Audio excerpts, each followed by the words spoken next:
thanking Elaine. Elaine, thank you so much. We are so grateful for your family's service and sacrifice, and we will always have your back.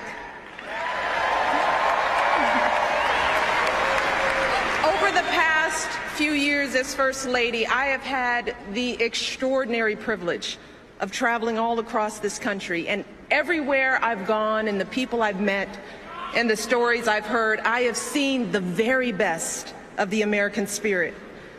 I have seen it in the incredible kindness and warmth that people have shown me and my family, especially our girls. I've seen it in teachers in a near bankrupt school district who vowed to keep teaching without pay.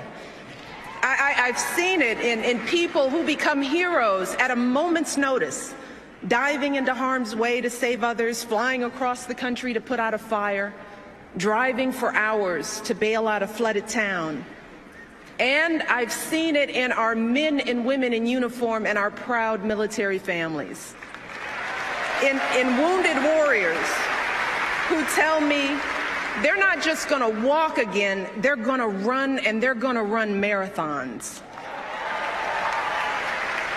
In the young man blinded by a bomb in Afghanistan who said simply, "I'd give my eyes 100 times again to have the chance to do what I have done and what I can still do." Every day, the people I meet inspire me. Every day they make me proud. Every day they remind me how blessed we are to live in the greatest nation on earth.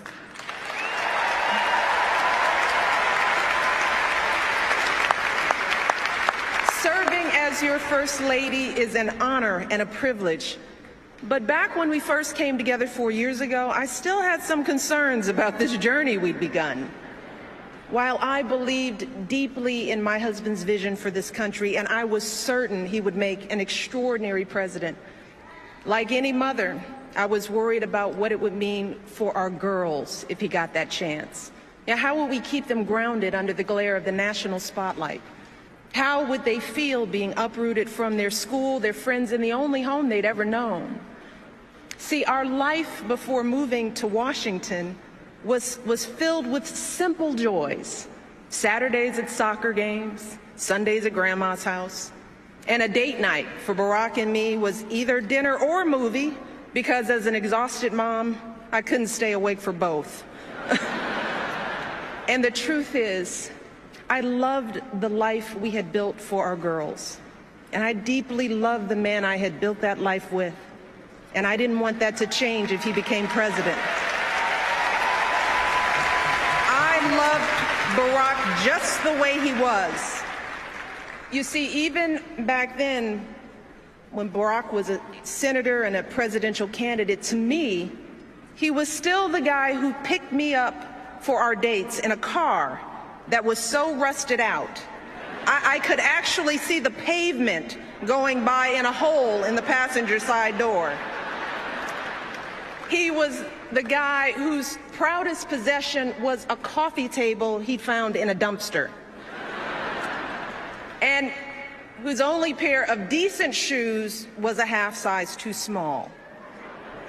But see, when Barack started telling me about his family, see, now that's when I knew I had found a kindred spirit, someone whose values and upbringing were so much like mine. You see, Barack and I were both raised by families who didn't have much in the way of money or material possessions, but who had given us something far more valuable: their unconditional love, their unflinching sacrifice, and the chance to go places they had never imagined for themselves. My father was a pump operator at the city water plant, and he was diagnosed with multiple sclerosis when my brother and I were young. And even as a kid, I knew there were plenty of days when he was in pain. And I knew there were plenty of mornings when it was a struggle for him to simply get out of bed.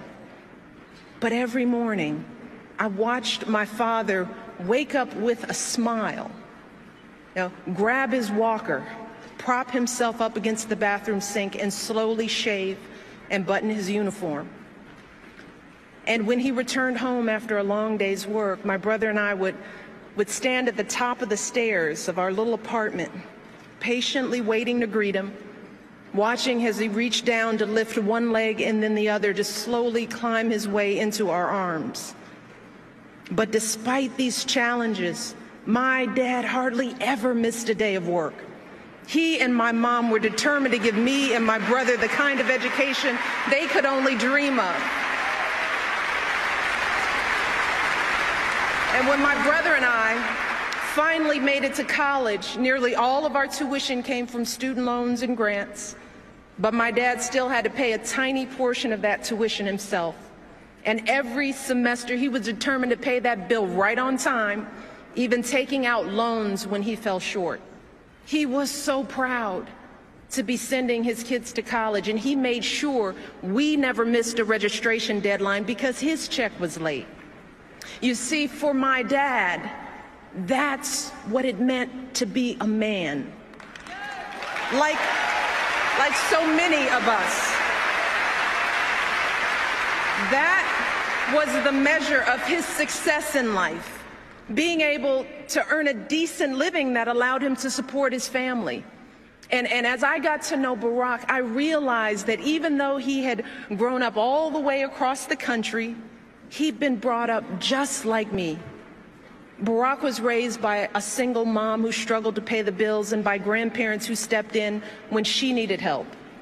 Barack's grandmother started out as a secretary at a community bank, and she moved quickly up the ranks, but like so many women, she hit a glass ceiling. And for years, men no more qualified than she was, men she had actually trained, were promoted up the ladder ahead of her, earning more and more money while Barack's family continued to scrape by. But day after day, she kept on waking up at dawn to catch the bus, arriving at work before anyone else, giving her best without complaint or regret. And she would often tell Barack, so long as you kids do well, Bear, that's all that really matters. Like so many American families, our families weren't asking for much. They didn't begrudge anyone else's success or care that others had much more than they did. In fact, they admired it. They simply believed in that fundamental American promise that even if you don't start out with much, if you work hard and do what you're supposed to do, you should be able to build a decent life for yourself and an even better life for your kids and grandkids. That's how they raised us. That's what we learned from their example. We learned about dignity and decency, that how hard you work matters more than how much you make, that helping others means more than just getting ahead yourself. We learned about honesty and integrity, that the truth matters, that you don't take shortcuts or play by your own set of rules. And success doesn't count unless you earn it fair and square. We learned about gratitude and humility, that so many people had a hand in our success, from the teachers who inspired us to the janitors who kept our school clean. And we were taught to value everyone's contribution and treat everyone with respect. Those are the values that Barack and I and so many of you are trying to pass on to our own children. That's who we are. And standing before you 4 years ago, I knew that I didn't want any of that to change if Barack became president. Well, today, after so many struggles and triumphs and moments that have tested my husband in ways I never could have imagined, I have seen firsthand that being president doesn't change who you are. No, it reveals who you are.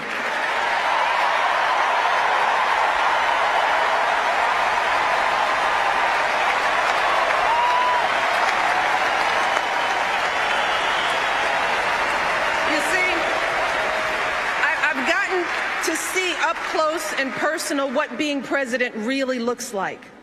And I've seen how the issues that come across a president's desk are always the hard ones.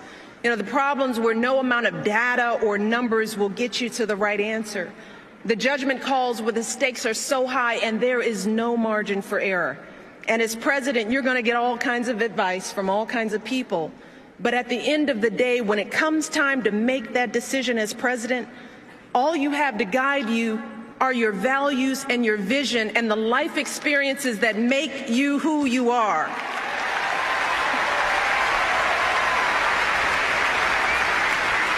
So when it comes to rebuilding our economy, Barack is thinking about folks like my dad and like his grandmother. He's thinking about the pride that comes from a hard day's work. That's why he signed the Lilly Ledbetter Fair Pay Act, to help women get equal pay for equal work. That's why he cut taxes for working families and small businesses and fought to get the auto industry back on its feet. That's how he brought our economy from the brink of collapse to creating jobs again, jobs you can raise a family on, good jobs, right here in the United States of America.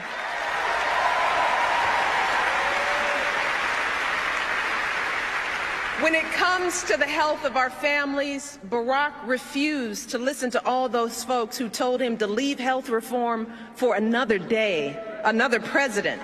He didn't care whether it was the easy thing to do politically. No, that's not how he was raised. He cared that it was the right thing to do.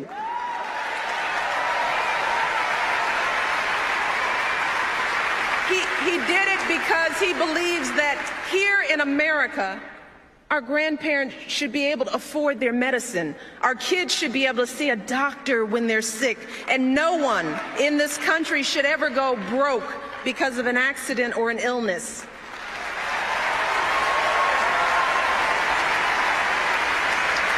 And he believes that women are more than capable of making our own choices about our bodies and our health care. That's what my husband stands for.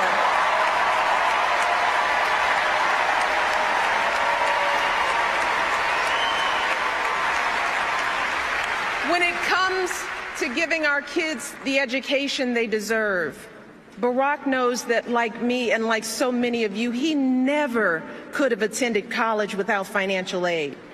And believe it or not, when we were first married, our combined monthly student loan bill was actually higher than our mortgage. Yeah, we were so young, so in love, and so in debt.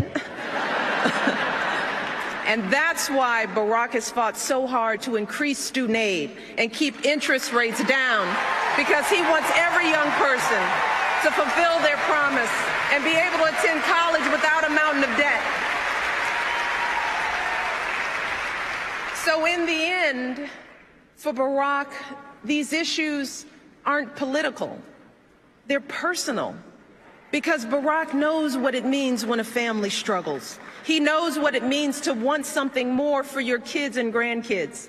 Barack knows the American dream because he's lived it.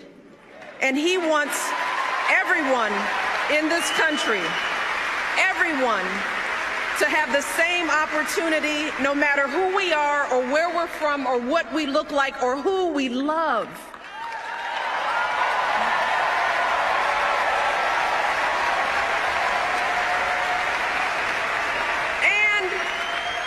He believes that when you've worked hard and done well and walked through that doorway of opportunity, you do not slam it shut behind you. No, you reach back and you give other folks the same chances that help you succeed.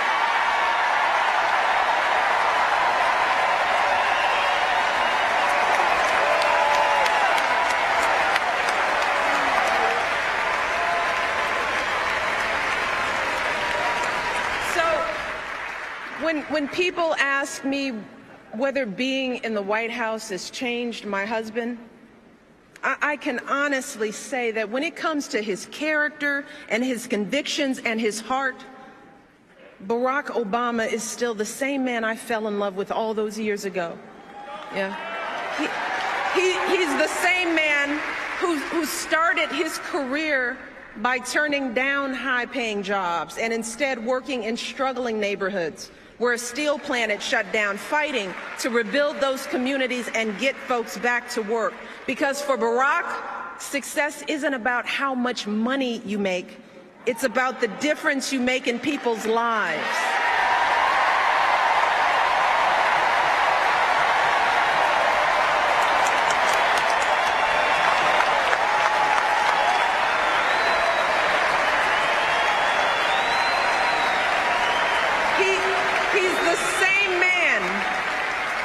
He's the same man when our girls were first born would anxiously check their cribs every few minutes to ensure that they were still breathing, proudly showing them off to everyone we knew. You see, that's the man who sits down with me and our girls for dinner nearly every night, patiently answering questions about issues in the news, strategizing about middle school friendships. That's the man I see in those quiet moments late at night, hunched over his desk, poring over the letters people have sent him. The letter from the father struggling to pay his bills, from the woman dying of cancer whose insurance company won't cover her care, from the young people with so much promise but so few opportunities. And I see the concern in his eyes. And I hear the determination in his voice as he tells me, you won't believe what these folks are going through, Michelle. It's not right. We've got to keep working to fix this. We've got so much more to do.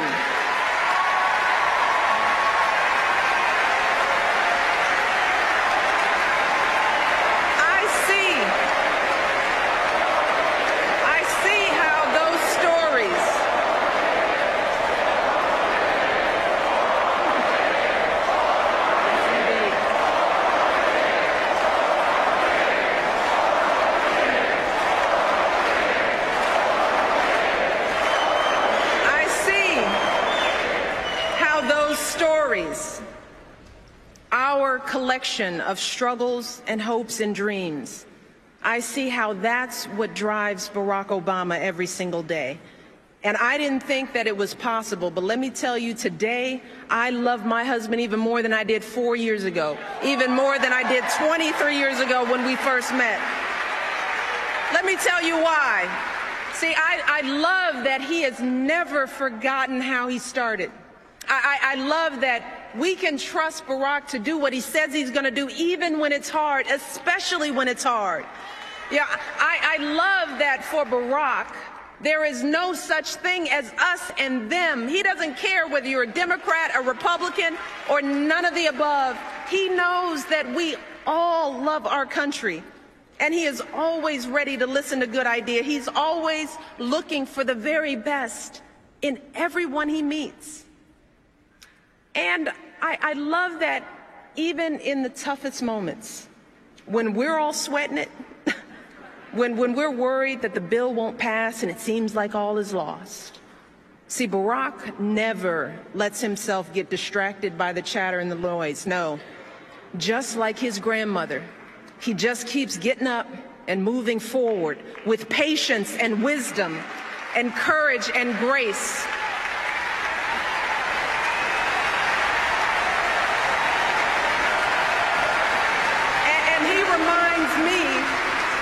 He reminds me that we are playing a long game here, and that change is hard, and change is slow, and it never happens all at once, but eventually we get there.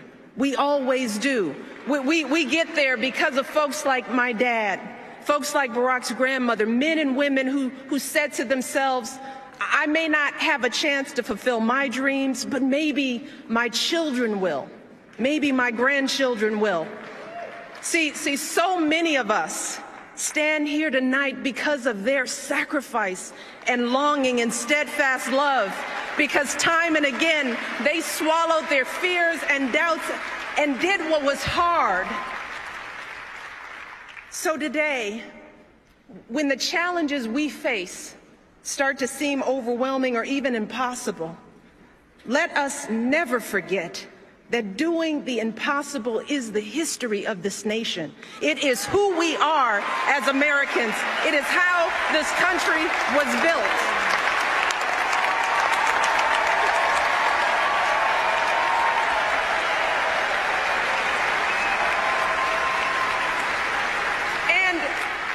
And if our parents and grandparents could toil and struggle for us, you know, if they could raise beams of steel to the sky, send a man to the moon, connect the world with a touch of a button, then surely we can keep on sacrificing and building for our own kids and grandkids, right?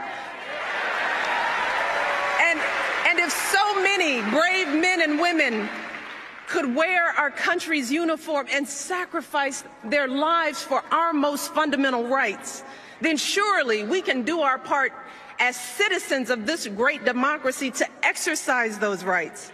Surely we can get to the polls on Election Day and make our voices heard.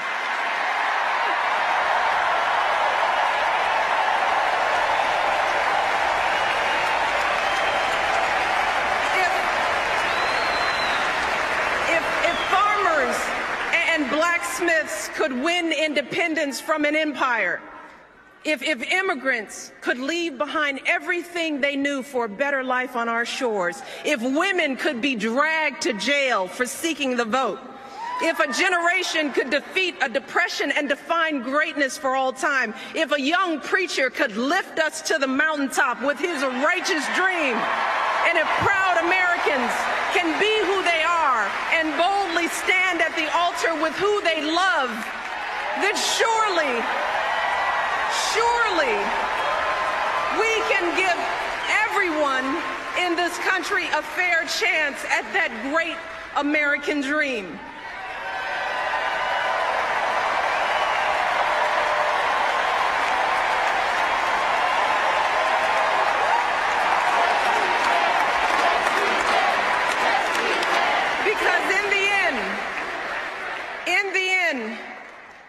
More than anything else, that is the story of this country. The story of unwavering hope grounded in unyielding struggle. That is what has made my story and Barack's story and so many other American stories possible. And let me tell you something, I say all of this tonight, not just as First Lady, no, not just as a wife. You see, at the end of the day, my most important title is still Mom in Chief.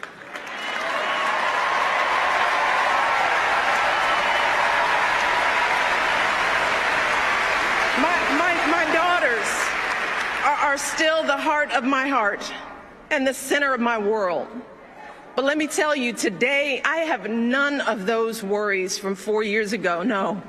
Not about whether Barack and I were doing what was best for our girls.